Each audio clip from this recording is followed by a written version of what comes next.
Este día vamos a hablar sobre el Dios de las maravillas. Recuerde que estamos introduciendo esta semana la idea de los monumentos de la gracia de Dios y por eso es importante ir en la narración de Josué viendo paso a paso en el capítulo 3 que estamos estudiando durante estos días cómo estas maravillas nos van a dar lecciones a nosotros ahora. Ahora, pastor, vamos a orar pidiendo la dirección de Dios para el tema que nos ocupa este día, pidiendo que el Señor pues nos dé esa sensibilidad espiritual.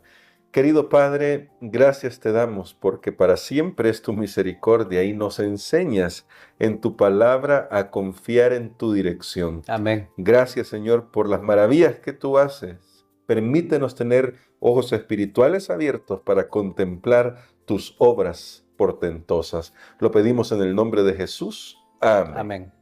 Para este día, en el capítulo 3, justamente hasta donde nos quedábamos ayer, Josué califica lo que Dios va a hacer como maravillas. Y luego les da algunas instrucciones. Invitamos a nuestros hermanos y amigos que puedan leer el resto del capítulo, desde el verso 6 hasta el verso 17.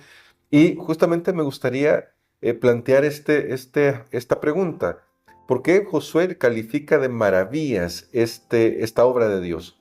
¿Cuál es la importancia de esta palabra en la Biblia? ¿Cómo se usa y por qué los autores describen, porque no es el único que lo hace, los autores bíblicos describen las obras de Dios como maravillas? Cuando nosotros examinamos ciertas palabras y por eso damos gracias a Dios por estas lecciones y las personas que las preparan, que han tomado el tiempo para hacer la investigación, cuando examinamos el texto hebreo, la palabra maravilla, es interesante que primariamente, incluso ahí está escrita en la lección la palabra, está transliterada para que nosotros podamos entenderla, pero algo bien importante es que esta palabra primariamente es usada con Dios como sujeto.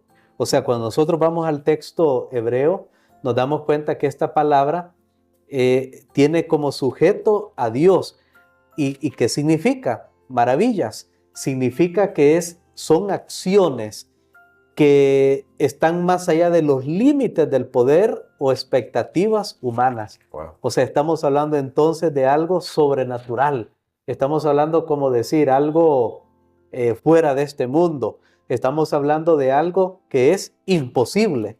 Entonces, la palabra de Dios nos dice, nos muestra que Dios es el Dios de maravillas porque Él hace actos, Él causa situaciones que no podría tener una explicación humana, que no podría darse de otra forma, a no ser que es algo totalmente milagroso, asombroso, que se necesita un milagro. Entonces, cuando nosotros entendemos eso, nos damos cuenta que ahora este evento que va a suceder, pues, que ya el pueblo se ha estado preparando espiritualmente, ahora se van a dar cuenta siempre que Dios va a intervenir en una manera que ellos van a saber que Dios ha intervenido, que no tendrá otra explicación más que es la obra de Dios y sus maravillas delante de sus ojos. Y ahora, pastor, esto como lección objetiva para los israelitas, ¿cómo debió haberles servido por el hecho de que entraban a una tierra con muchos dioses, con muchas deidades,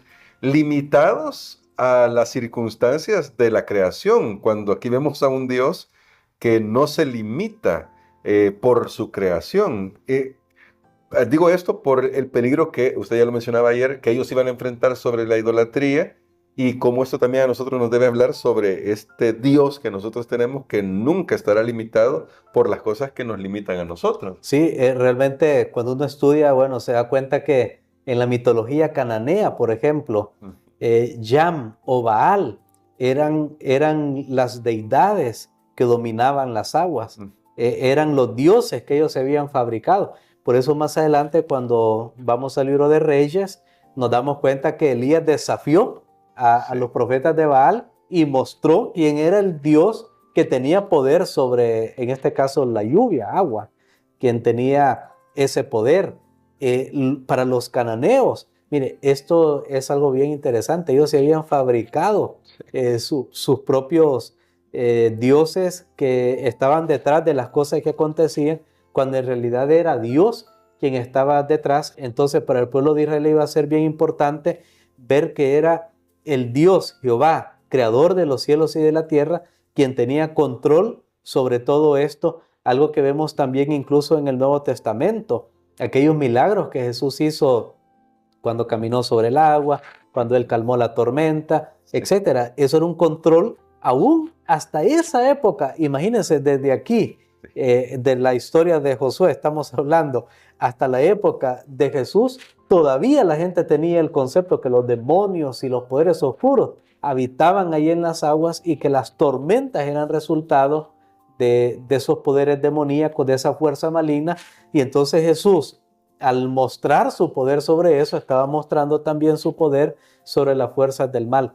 Así que esto era bien importante, y por eso aún en Josué, el capítulo 3 y el versículo 10, se menciona a Dios como el Dios vivo, que hace una total diferencia entre esos dioses creados, inventados, productos de la imaginación, al Dios que de verdad es el Dios que actúa, porque vive, porque Él es el Dios de maravillas.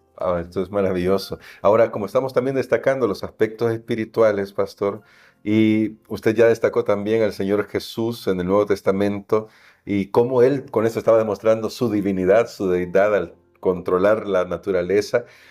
Él aparece en una escena que me parece curiosa. De hecho, la lección la llama la atención a esa escena, y es cuando llega este joven rico a pedirle que le ayude a saber cuál es el camino a la vida eterna. Hay toda una conversación, ya la conocemos. Él se va porque tiene muchas riquezas. Jesús dice de que para un rico es difícil entrar en el reino de los cielos, pero incluso los discípulos llegan a decir, bueno, esto es imposible. Es imposible entonces que alguien se salve si no se pudo salvar a este joven rico. ¿Qué relación tiene esto de esas imposibilidades que nosotros vemos los seres humanos en esta vida espiritual con el tema que estamos tratando este día? Sí, recordemos que ahí Jesús categóricamente, Él confirma a sus discípulos que la salvación desde el punto de vista humano es no difícil, sino imposible.